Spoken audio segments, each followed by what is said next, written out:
Since the second I started cooking builds this league, I knew that I wanted to make Thorns work on a martial artist. After I found out that Hollow Form doesn't work with Thorns, I cried and thought the dream was dead, and then I discovered what Stone Dreadfist does. Then I just kind of assumed crit would be a really hard problem to solve. Spoiler alert, I was wrong. Then I saved up a bunch of money, then I blew all of that on the spear crafting video that I made recently, and then I made my martial artist with 2 divines and a dream. And somehow, it fucking worked. It worked so much better than I expected, and it worked so much cheaper than I expected. Now, at this point, I have scavenged some gear from my ritualist, so I would argue that I've maybe spent almost 100 divines on this, but it is performing better than I would expect for almost 100 divines, and for almost 100 divines, I'm somehow almost at the cap of what the build can do, and that's pretty solid, but I also definitely could have gotten the build going with the 2 divines that I had when I started the character. It's very surprising how cheap and how strong this setup is. So today I'm just here to tell you about it. To compare this build to my Prize Pain Ritualist, as these 2 builds are extremely similar, I would say that the single target DPS on this build is much worse. That makes this build a worse bosser. However, it is still capable of killing every boss that I have tried it on so far, but this martial artist just has insanely better clear than the Ritualist and completely blows it out of the water. In terms of survive, I would say that the martial artist is slightly tankier than the Ritualist. They feel tanky in very different ways, but the martial artist has noticeably better recovery than the Ritualist. It has better physical max hit than the Ritualist, and I think you can push the elemental max hit to be better than the Ritualist. It doesn't get an insane amount of life, but because you have got so much spirit to spend on just buffs that make you tankier, and because you hit harder so you get more leech, because you can run Wind Dancer and charge regulation, and you can invest a little bit in armor applies to elemental damage, there's quite a lot you can do to make this setup much tankier than the Ritualist. I'd say my existing character is a similar amount of tankiness to what my Ritualist had, but then again, it's using more or less exactly the same gear, so I don't know what to expect there. I mean, it's a really solid setup. I would say it's as strong as the Ritualist. Divine for divine, it pushes as far as the Ritualist does, and I think it has a slightly lower cost to entry than the Ritualist does. Now, because I know most of you are going to want a little bit more gameplay footage in the background than I provided you with, I'm going to just keep yapping, and I'm going to yap about the notes in the pub now, just to keep the gameplay footage going, you know, and all that. All of this is in the pub, which is in the description down below, so if this is the point where you just want to click off the video, go for it. There are some things I might mention here that I might not have mentioned in the pub, because I'm kind of just saying this all off the cuff, but I know a lot of you are just going to grab the pub link and leave the video, so thank you. Remember to like, comment, and subscribe, all of that jazz. See you next time. Enjoy the pub, enjoy the build. For those of you who are going to stick around, here is the notes in the pub. Now, the most important note here, and I'm actually going to expand on this immediately way more than I've expanded in the notes of the pub, be aware of your crit chance on both Thorns and Whirling Assault as you go. There are a lot of good crit clusters on the tree. There are some that I haven't assigned on this tree that are good. There are some that I have assigned on this tree that, while good, cost a lot of points, so you can drop them. So keep an eye on what your crit chance is at any given moment. There are a lot of ways you can improve your crit chance on gear, and every time you do that, you can sacrifice some crit chance points on the tree to either give yourself better DPS, or make yourself tankier, or get an extra jewel socket. There's a lot that you can do just by dropping crit clusters as you solve crit better on your gear. So you just really want to constantly keep an eye on both your Thorns critical hit chance and your Whirling Assault critical hit chance. Now, with a good Corrupted Briar Patch, the Thorns critical hit chance is an insanely easy problem to solve. You don't even really have to think about it. This is why on the Uber Endgame setup we use the oldest legacy for Briar Patch. But your Whirling Assault crit chance, especially earlier, is going to be a much harder problem to solve. So keep an eye on things, try and get the best rolled Matsuya you can at any given point you can. Crit is the only important modifier on a Matsuya for you. Attack speed's nice, but unfortunately Whirling Assault just doesn't scale attack speed very well because of the fact that it has a flat attack speed penalty on it that just kind of sucks. Then I'm going to cover Armour Breaking. Armour Breaking is really important to any Thorns build because of Scavenged Plating, which can provide both a ton of armor, but more importantly, a ton of flat Thorns damage. It's kind of insane how much flat Thorns damage it can give you. But being a monk, it's a little bit difficult to solve Armor Break, especially because we're using a quarterstaff. Now, you can have a weapon swap for Resonating Shield. I tried that for a little bit. It was very clunky, but it did work. I think the better option is to stick a Warding Rune of Disintegration or two into your quarterstaff and make sure you have a decent amount of ward. Now, the best slot we can get ward for is the helmet slot, because we can actually use a rare there. You can get quite a bit of ward, but don't forget that you can reforge your Dreadfist as well as your Briar Patch for even more ward. And also, additionally, for ward, you can get increased ward on your amulet, and you can get flat ward on your rings. This will, again, just further help you solve that armor break problem. Fiddle around. Maybe you use 2 runes of disintegration. Maybe you use rare boots at some point because you can afford an Elder's Legacy. I don't know. But fiddle around with your ward and try and get a feel for when you are breaking armor and when you aren't breaking armor. The difference will be really noticeable, especially in mapping. So just keep an eye on that. And then lastly, the FAQ. These are questions that I probably do want to answer in the video. These are probably quite important because I get asked these sort of questions quite a lot on all of my builds. And if you have any questions, ask them of me and maybe they'll get added to the FAQ section in future. Firstly, is this league start viable? Probably. This guide is not going to guide you through the league start process, but you can switch to Thorns from level 16 if you drop a few exalts. It's not really that expensive even on league start, but this build only picks up from level 75 because that's when you can get the 100% crit chance. That's when you can get a reasonably complete tree. This wasn't a league start character for me. Maybe I'll update the pub to be league start viable if I league start this at a later date, but I'm just not in that league start mindset right now. The economy is not in a league start pricing state right now. It doesn't feel right to make a league start guide right now. But yeah, this is probably league start viable. You just might have to fill in some blanks. Is this hardcore viable? No. No, it's not. Whirling Assault is a bit of an awkward skill in that it forces you to move. And when I was fighting the Bowdark, which you can probably see footage of right now, I died a lot of times just to Whirling Assault moving me into the darkness, and I couldn't dodge out in time because the forced movement is really clunky and some boss fights just aren't suited to that. So you will probably die to Whirling Assault, putting you in places you don't want to be in. That's not good for hardcore. Is this SSF viable? Maybe as a second character. There's nothing too insane and complex on the rare gear. A lot of the gear I am wearing right now, I crafted myself from pieces that I dropped off of the floor. So at a glance, yeah, the rare gear is easy to solve. However, we are very unique heavy. Briar Patch and Dreadfist are both extremely common. I've maybe dropped 10, 20 of them throughout this league, if we count just seeing them in the ritual windows. It's not going to be hard to get those, but Brass Dome is extremely rare. I haven't seen a naturally drop Brass Dome all league. So if you get a Brass Dome, consider it. But if you don't drop a Brass Dome naturally, this is not SSF viable then. Then, a comment I received a lot on my Price Pain Ritualist video was why not use this skill? A lot of the time, the answer to that is I just like the skill I went with, but I've gone a little bit more into depth today. There are some really good options though.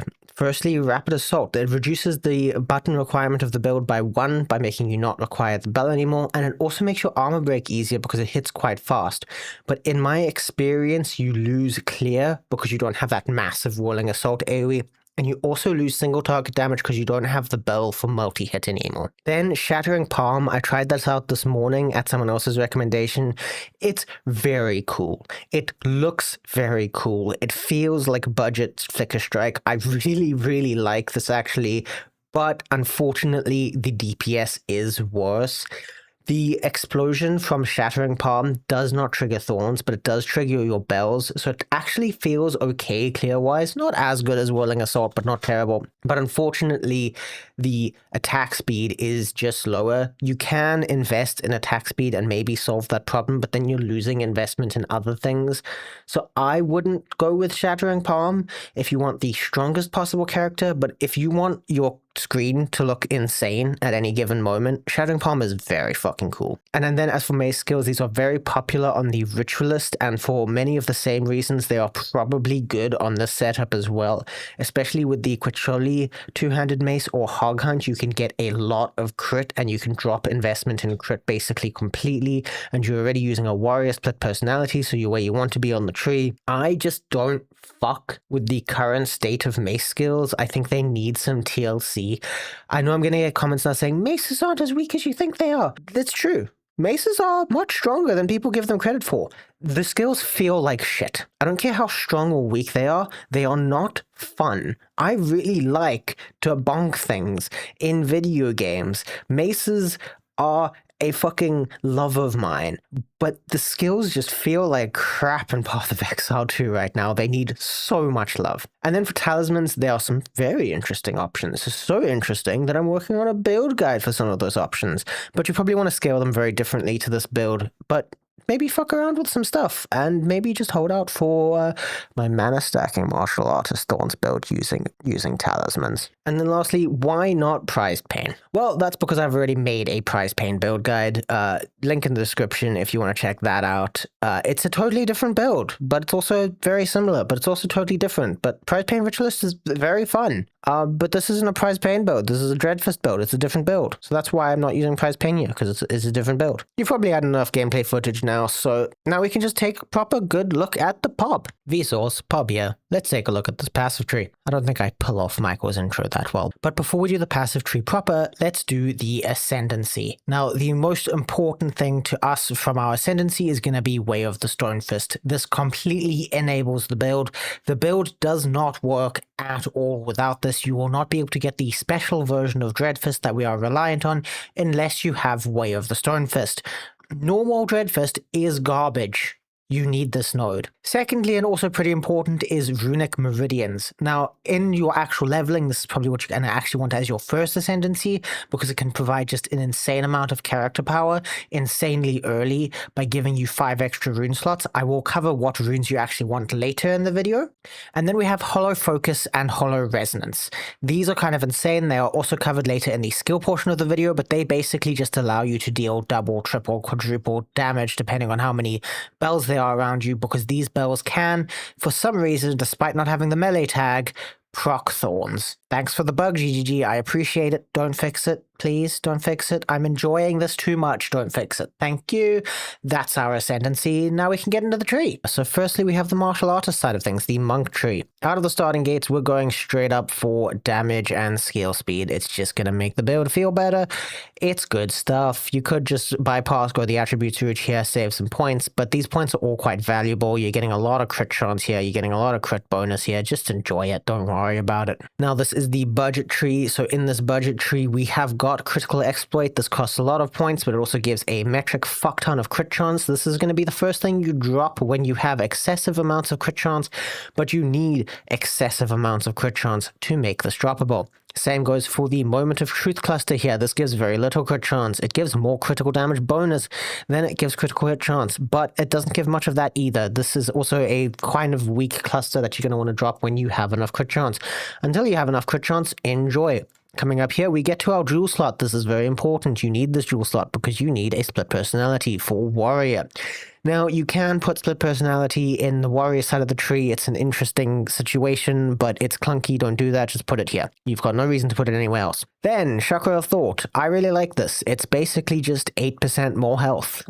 Sometimes you will run out of mana. When that happens, you will die, but that also probably means that you've taken enough damage that you were going to die anyway. So take this. It makes you tanky. It improves your max hit, and you can get some attack speed and mana regenerate along the way.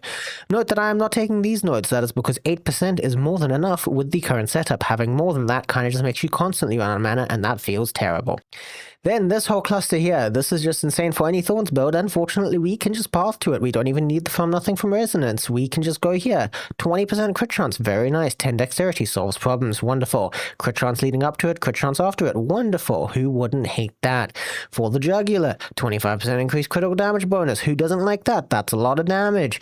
And Deadly Force. It's just a lot more damage and crit chance. Very nice. You probably don't even drop that later, even though it's basically just crit chance. It also gives you damage. It's very nice damage. Enjoy that damage. Now the warrior side, there are more changes here as you get into the later endgame setups, but I'm just going to run you first through the things that are done in the starter setup. First thing you're going to do is you are going to grab Revenge. We are using a brass dome. Getting physical thorns equal to 10% of item armor and equipped body armor is a lot of damage. After you've gotten Revenge, you are going to consider getting Thorn Hide. This solves your Thorns critical hit chance problem. You can drop this node if you get to 100% Thorns critical hit chance. It's easy as hell to do that, but you still want to keep these leading nodes with Thorn critical damage bonus. I'm actually going to unselect this here on the pub, because if we take a look at the Thorns in this setup, it's still at 100% chance, as you can see. Play around with this node as you need or don't need Thorns crit chance, but these leading nodes with 30% increased critical damage bonus are fucking insane, and probably some of the best critical damage bonus value on the fucking passive tree as a whole. Speaking of good value, 30% increased critical hit chance. Yes, you lose some mana, that's fine, we're not a mana stacker, and you get more crit chance leading up to it. Look at that. And just next to it, what's this? 45% increased critical damage bonus? That's very nice. The 10% increased mana cost of skills does suck a little bit, but Love Your Spirit solves that. Don't worry about it. It's fine. You get critical damage bonus leading up to it. Very nice. Increased physical damage. Wonderful. This looks weird, but somehow Bonded Precision is one of the most efficient crit chance nodes on the tree. I don't understand that because it's so many points out the way, but I simulated it on POB, and this node, this cluster is basically mandatory. Enjoy. And it does allow us to do some interesting things with our pathing later. Then over here, you want to be tankier? Well, take 15% increased armor and some regen. Who doesn't love that? Oh, and guess what? You're running a Brass Dome, 80% increased armor from equipped body armor. Yes, that is going to give you about 6,500 armor on the budget setup. And then I mentioned while I was going through the notes that Armour Breaking is a pain in the arse on this build. Well, enjoy 25% increased physical damage with 40% increased Armor Break. Still struggling with Armor Break? Grab these Armor Break nodes over here. Not struggling with Armor Break? Okay, here's 12% increased physical damage. And just to be safe, here's 6% increased physical damage and 10% increased Armor Break. Very nice, very tasty. Vengeance, this is essential. When I said rush straight to revenge, I should have also said rush straight to vengeance, but I'm saying this off the cuff as I go. This is your recovery. This is your best source of recovery. You do have some regen, but this is your best source of recovery. Enjoy the source of recovery. It's very good. Get vengeance. This is how you survive. This is how you don't fucking die. But of course, there is also the Uber endgame setup. You can see that these passive trees are quite fucking different. You can see that we've got some changes in pathing. We've got some loss of crit nodes. But let's take a proper look at the Uber endgame setup. And here it is. Now, I really like Scarred Faith. This is up to personal preference, but I find that it just gives you a little buffer of extra health, and it's very cheap because we also want to come here for Bestial Rage. This is actually kind of an insane amount of physical damage. With the default 30 maximum rage, this is 36% increased physical damage, and don't worry about getting rage. Here's some gain 1 rage on melee hit and 10% increased damage. Quite a valuable node. It's not mandatory. I haven't taken this yet on my character, but it's pretty strong, it's pretty good. Then over here, we have an Undying Hate in tribute to Amanamu. Editing Lily here to clarify that the numbers do not matter, just make sure it's in tribute to Amanamu. We are only getting this for the keystone. It's replacing Varpactia. You do have other options though. If we take a look at my character quickly, I've got it over here. It just means that you can't take these 16% increased Thorns nodes, which is a little bit unfortunate, but not quite the end of the world. You can do what you want there, but this saves points. This is just better on a higher budget, because then you can take these nodes, these are a lot of damage. 16% increased Thorns damage is a lot of increased Thorns damage. It's really good. Speaking of other things that are really good, you can change your pathing through here to get more armor applies to elemental damage. This is going to make you a lot tankier. Speaking of things that good, 25% increased armor and some stun threshold. Very nice. And then otherwise, you're just pathing towards jewels. Jewels are good. Jewels are damage. This is your endgame tree. It's not super different from the starter tree, but it is different enough that I like the Uber endgame setup. It's just stronger. The big thing here is just that you're investing less in crit and more in damage and survive. That's the passive trees. Thank you for looking at the passive trees. Now for the skills. I haven't actually changed the starter skills at all. They look identical to the Uber endgame skills because I think you can just figure out what the differences are. Just leave out Regular Ferocity, obviously, because that's actually, I should just actually fucking delete that, to be honest. But your skill setup: Whirling Assault, Pinpoint Critical, absolutely essential. Rapid Attacks makes things comfier. Whirling Assault does not scale great with attack speed, but this is just going to make you have a comfier time. Same for Regular Ferocity. Whirling Assault doesn't scale great with attack speed. You have no other real way to scale it, to be honest. Pinpoint Critical is going to be massive and so important to your hitting 100% crit chance. The less critical damage bonus doesn't apply to your Thorns damage, so it's fine having the less critical damage bonus. You still do a ton of damage. Magnified Area. Whirling Assault is a massive AoE skill. Making a massive AoE skill have more massive AoE feels good. And Barbs too. Somehow Dreadfist and Barbs stack, even though Prize Pain and Dreadfist don't stack and Prize Pain and Barbs don't stack. It's very weird. but enjoy the free extra damage. This will just make it so that every now and then you deal double damage, basically. It's quite nice. Willing Assault's been left at level 11. This is intentional. This is to keep the mana costs down. You do gain AoE with levels, so there are reasons to level it, but also our attribute requirements are fucking nightmarish. So just leave this at low level and just make your life easier. Temper Spell. This is basically just, hey, do double damage in bossing. Yeah, that's second button, but that's fine. Magnified Area, it's an AoE thing. Pinpoint Critical, we still want 100% crit chance. Overabundance, more bells. Rapid attacks and Culling Strike, nothing too important here. Voltaic Barrier, I have a video on how this is just free damage tech for any Thorns build that uses on-hit Thorns, like Prize Pain or Dreadfist. On Citadel, Counter Madness, absolutely mandatory that you have both of these, because that makes the Voltaic Barrier AoE not awful. Armor Demolisher is just to break armor. And what happened to Armor Breaker? That was here. It's gone now. Let me fix that. There we go. Armor break 3. Perfect. There you go. Now you're going to be breaking more armor. The pinpoint critical is important, otherwise it's not going to do any fucking damage. Quarterstaff Strike with exploit weakness. This is for bossing. This is to keep your scavenge plating stacks up against bosses. I am bad at using this and I still get bosses down, so it's an extra button, but it's kind of optional. But it will make bossing feel a lot better. Hollow Focus, Hollow Resonance, these are both granted to you by your Ascendancy. These are 100% crit chance with 0 crit investment. Very strange, I know.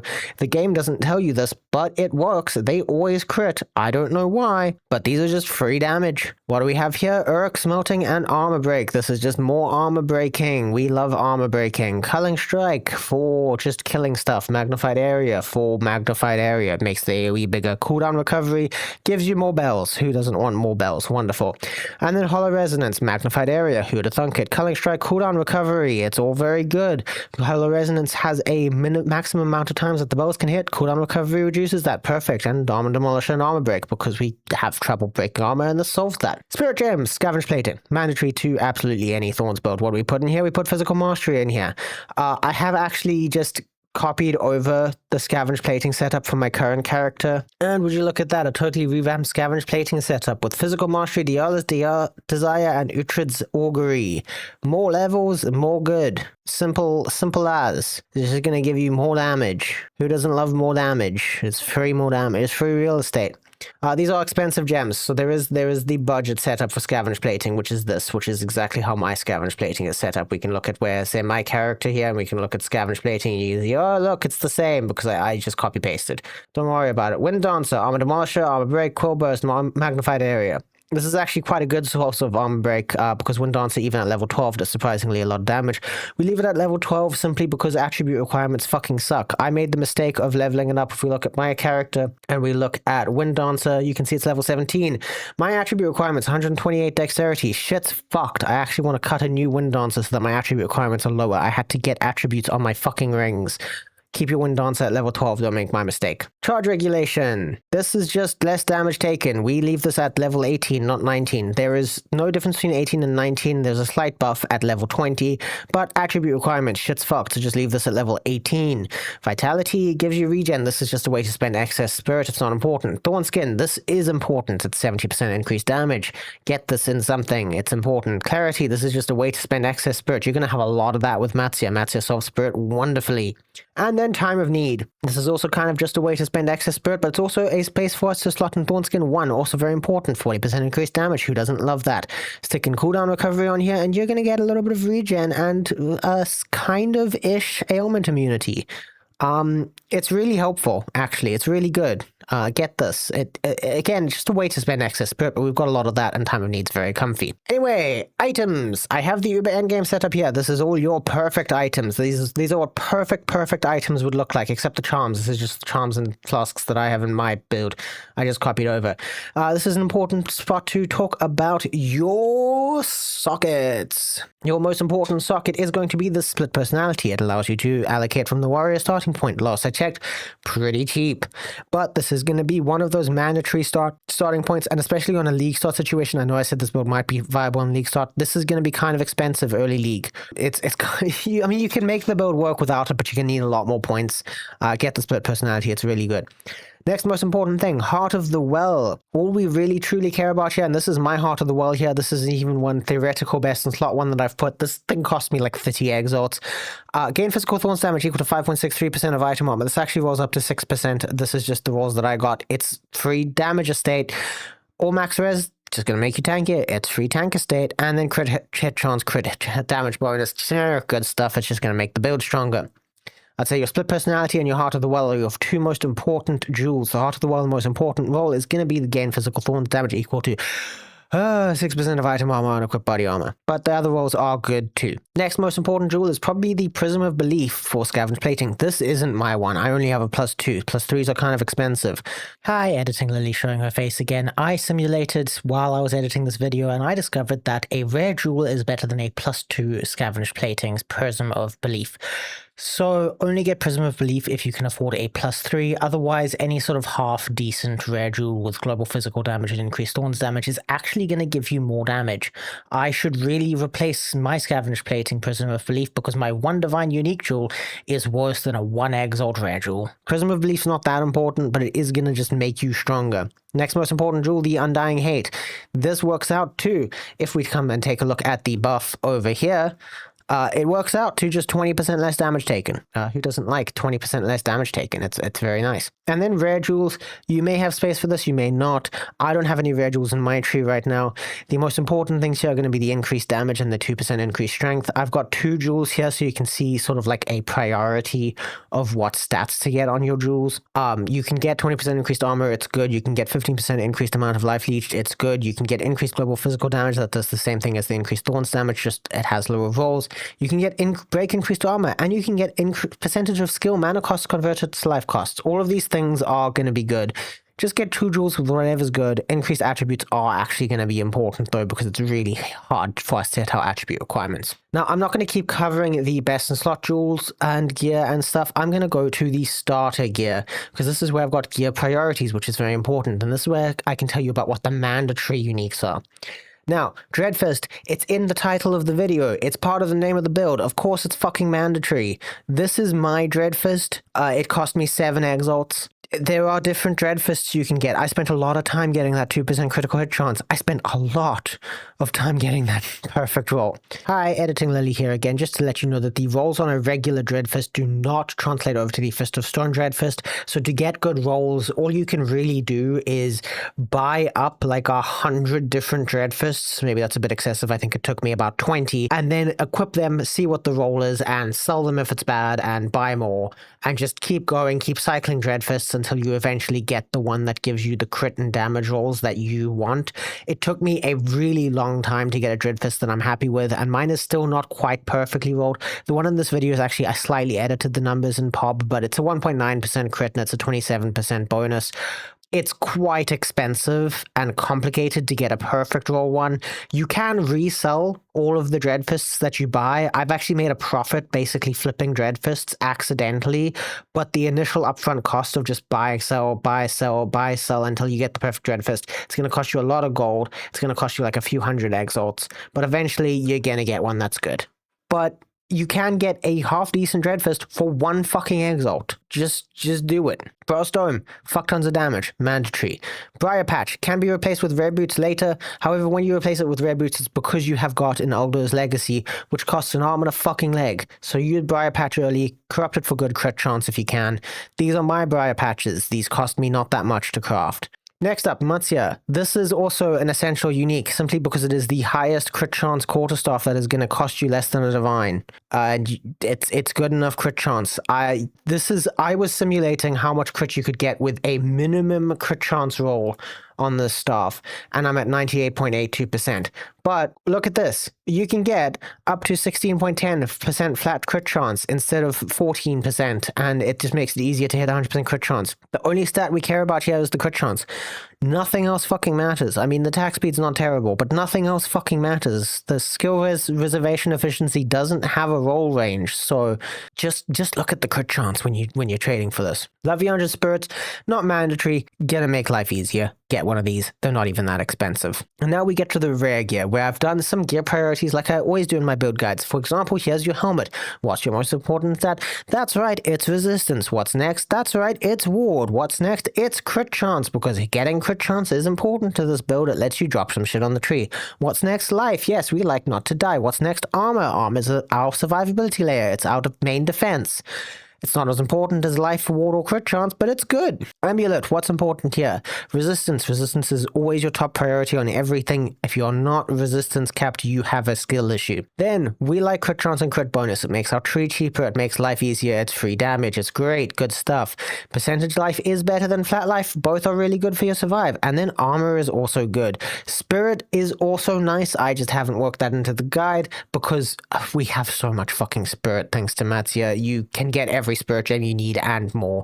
I have spirit on my amulet, but that's just because I'm using the amulet that I have from my ritualist and I haven't bothered buying a new amulet. I could probably do better with a new amulet that doesn't have spirit. And then our ring. There's actually not much that a ring can give this build, weirdly enough, but resistances and life are good. Get you a ring with resistances and life, and then slam it with an alloy to get some ward. Problem solved. And then your belt. This is actually your most important rare item slot, because this can roll Thorns damage. This can roll a lot of Thorns damage. This is very important. This might actually cost you a few divines. I think mine cost me like 8 divines.